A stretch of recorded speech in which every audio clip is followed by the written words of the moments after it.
Let's take a look at a common scenario for how our clients are using Aapryl. Here, we see a product that has slightly outperformed their benchmark on an annualized basis from 2008 to 2012. On paper, at first, they may appear to only be mediocre and may be missed with traditional analysis.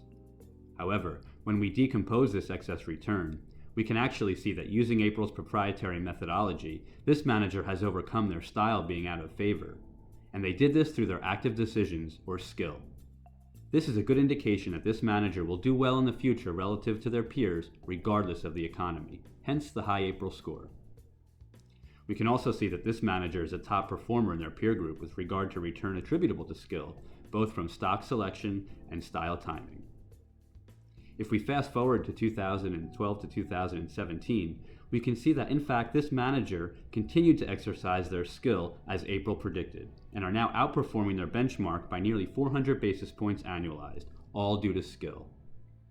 Even with their style continuing to be out of favor, they are driving excess returns due to their skill. We can see that from 2006 to 2018, this manager has always outperformed their clone portfolio. A clone portfolio is basically a cheaply constructed, passive version of a fund based on its factor exposures, and this is a good indication of skill and a future top performer. We can also see what type of style this manager adheres to and how that's changed over time. Here, we see the manager has started as a value type manager, but more recently has drifted to be a growth manager. We can also see that we expect them to be more optimal during the beginning of a late stage in the economic cycle.